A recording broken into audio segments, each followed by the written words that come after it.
Assalamualaikum warahmatullahi wabarakatuh. Perkenalkan, nama saya Dimas Aditya. Saya berasal dari Prodi Teknik Elektro dengan NPMG 1D023-048. Di sini saya akan mempresentasikan hasil dari pertemuan bahasa Indonesia dari pertemuan 1 sampai dengan 15 guna untuk memenuhi UAS bahasa Indonesia yang diampu oleh Bapak Dr. Nurmanza SPD MPD. Baiklah, langsung saja pada pertemuan satu itu kita membahas tentang hakikat dan perkembangan bahasa Indonesia. Pada pertemuan satu ini kita membahas secara mendalam mengenai hakikat, kedudukan, dan fungsi bahasa Indonesia. Bahasa Indonesia itu sendiri berkedudukan sebagai bahasa resmi nasional berdasarkan Undang-Undang Dasar Republik Indonesia Nomor 24 Tahun 2009 dan sebagai bahasa negara berdasarkan Undang-Undang Dasar 1945 Pasal 36 yang fungsinya itu mencakup lambang kebanggaan dan identitas nasional sebagai alat penghubung dan pembangun ilmu, pengetahuan, dan teknologi. Nah, bahasa Indonesia ini sendiri secara historis itu berakar dari varietas bahasa Melayu yang digunakan pada zaman dahulu hingga sekarang yang sudah disempurnakan atau biasa disebut dengan EYD berdasarkan keputusan Kepala Badan Pengembangan dan Pembinaan Bahasa yang mengatur tentang penggunaan huruf, penulisan, tanda baca, dan unsur serapan. Kemudian itu lanjut pada pertemuan 2 itu adalah ada sikap berbahasa Indonesia. Pada pertemuan 2 ini, fokus pertemuan pada bab 2 ini yaitu tentang sikap atau language attitude yang didefinisikan sebagai posisi mental dan perasaan seseorang terhadap bahasa tertentu yang menghasilkan penilaian orang terhadap bahasa tersebut, baik secara positif maupun negatif. Sifat bahasa tersendiri terdapat 3 komponen utama, yaitu kognitif, yang berupa pengetahuan atau kepercayaan, afektif, penilaian suka atau tidak suka dari orang lain mengenai bahasa itu sendiri, dan konatif, perilaku atau kesiapan reaktif. Sikap ini terbagi menjadi sikap kebahasaan, misalnya perilaku atau penggunaan kata baku, dan sikap non-kebahasaan, misalnya sikap politik dan estetis.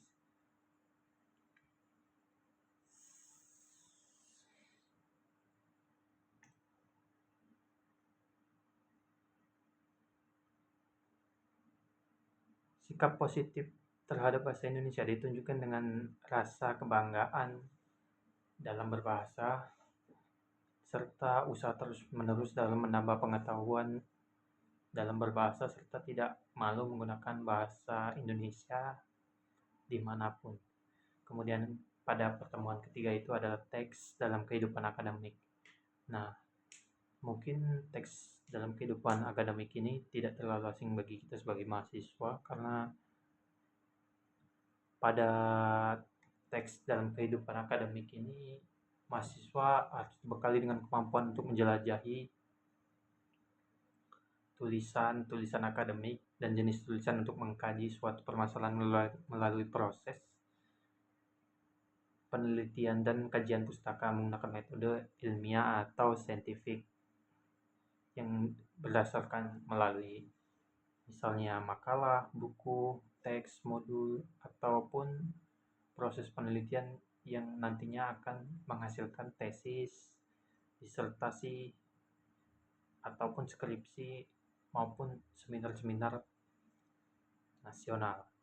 Nah, pada teks di kehidupan akademik ini terdapat perbedaan signifikan dan sistematika penulisan keduanya, mulai dari sistematika hasil kajian pustaka yang mencakup pendahuluan, landasan teori, metode penulisan, pembahasan, simpulan, dan saran. Sementara itu, sistematika hasil dari proses penelitian mengganti metode penulisan menjadi penelitian dan memisahkan bagian hasil penelitian dari pembahasan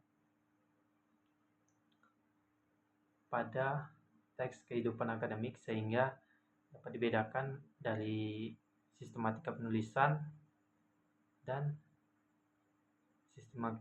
sistematika hasil kajian pustaka. Nah, kemudian pada pertemuan keempat itu adalah menjelajahi dunia pustaka. Materi ini umumnya sangat penting untuk mahasiswa karena untuk membekali mahasiswa dengan kemampuan menjelajahi dan memanfaatkan sumber referensi digital untuk mendapatkan pustaka ilmiah untuk membangun sumber atau rujukan digital. Antara lain seperti Crossref, repository, dokumen seperti PDF atau Drive, library, Genesis, serta penerbit akademik seperti misalnya kita mau menerbitkan suatu artikel itu bisa melalui Taylor Francis Online, Google Trends, dan Open College Math. Bagian yang terpenting dari menjelajahi dunia pustaka ini sendiri ialah dengan pada aplikasi Mendeley, di mana aplikasi Mendeley ini adalah alat bantu yang sangat penting bagi mahasiswa guna untuk manajemen referensi, khususnya untuk membuat sitasi atau menyusun kutipan daftar pustaka secara otomatis. Yang kemudian itu kita lanjut pada pertemuan kelima. Pertemuan kelima itu presentasi ilmiah. Presentasi ilmiah ini sendiri didefinisikan sebagai sebuah keterampilan komunikasi lisan di depan umum untuk menyampaikan gagasan, hasil temuan, pemikiran kritis dalam dunia akademik dengan tujuan untuk mengubah perilaku audiens atau orang tertentu. Presentasi yang efektif itu berlandaskan 3 komponen dasar komunikasi, yaitu komunikator atau pemberi pesan, kemudian itu ada media atau alat penyampaian pesan seperti PPT, Canva, atau PDF atau lainnya. Kemudian itu ada audiens penerima pesan. Nah, alur dari presentasi ini sendiri disarankan meliputi dengan pembukaan. Pada pembukaan ini harus menarik dan menjelaskan tujuan yang ingin kita sampaikan. Kemudian isi. Pada isi ini kita harus menyampaikan ide, temuan, dan metode analisis yang signifikan dan mudah dipahami oleh audiens. Dan kemudian itu ada juga penutup. Penutup ini bisa berisi dari kesimpulan dan pernyataan penutup yang kuat. Nah, kesuksesan presentasi ini sendiri juga sangat ditentukan oleh faktor performance atau suara dan kinestik atau gerak. Gerak dan suara itu sangat mempengaruhi penyampaian dari moderator ke audiens. Dengan penyampaian ini harus secara logis, bahasa yang santun, dan manajemen waktu yang tepat. Nah, kemudian untuk pertemuan 6 dan 7 itu dibahas tentang mendesain proposal kegiatan. Nah, pada materi mendesain proposal kegiatan ini, materi merupakan implementasi praktis dari kompetensi kebahasaan dan keterampilan akademik yang berfokus pada proyek kelompok untuk merancang proposal kegiatan, khususnya untuk mengadopsi standar ketat seperti PKM. Nah, tujuannya ini untuk melatih mahasiswa untuk mau merencanakan suatu kegiatan acara secara sistematis, logis, dan komunikatif. Di mana pada mendesain proposal kegiatan ini ada proses kerja kelompok untuk pendekatan proyek, dan inti di pertemuan ini adalah alur kerja proyek yang dilaksanakan secara kelompok. bisa berupa observasi lapangan secara kelompok, untuk membangun komunikasi ya, dan menentukan aspek finansial nantinya. Nah, kemudian ada penyamaan persepsi. Penyamaan persepsi ini sangat penting untuk mendukung tujuan dari apa yang ingin dituju oleh kelompok tersebut. Nah, kemudian ada menyusun proposal kegiatan. Menyusun proposal kegiatan ini tentunya sangat terpengaruh oleh kemampuan anggota dalam memahami persamaan persepsi dari tahapan sebelum menyusun proposal kegiatan ini. Ketika penyamaan persepsi ini bisa sama, maka penyusunan kegiatan proposal ini tidak akan kacau atau tidak akan terbebani, sehingga pada penyusunan proposal kegiatan ini akan lebih mudah. Kemudian ada presentasi proposal kegiatan. Nah, tahap akhir dari penyampaian proposal lisan, kelompok harus presentasi secara profesional menggunakan alat media atau Canva atau PPT yang efektif dan desainnya semenarik mungkin, dengan materi presentasi ilmiah untuk meyakinkan audiens atau penilai. Nah, kemudian ada persyaratan untuk kualitas judul proposal. Kualitas judul merupakan aspek yang penting untuk dinilai dan harus memenuhi kriteria yang ketat. Nah, sifat judul pada penelitian ini harus bersifat up to date, yang terkini, dan memiliki kebaruan atau novelty, dan menunjukkan kreativitas orang tersebut. Nah, format judul juga harus ringkas dan tidak bertele-tele atau tidak menggunakan bahasa yang tidak logis. Nah, kemudian kaidah bahasa itu harus menggunakan akronim atau singkatan yang baku. Tidak menggunakan bahasa asing yang penggunaan bahasa asing juga harus dipertimbangkan secara matang dan ditulis sesuai dengan kaidah yang berlaku. Kemudian ada perencanaan jadwal kegiatan. Nah, perencanaan jadwal kegiatan ini sangat penting untuk mendukung anggota kelompok atau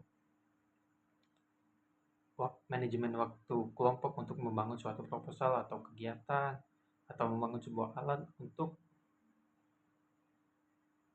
memantapkan waktu yang dituju untuk memenuhi suatu pelaksanaan dari proposal kegiatan tersebut. Nah, kemudian ada di pertemuan 8 itu ada UTS yang kemarin sudah dijawab. Kemudian di pertemuan 9 itu mempresentasikan hasil kegiatan, yang dimana pada pertemuan 9 ini membahas tentang sistematika skripsi.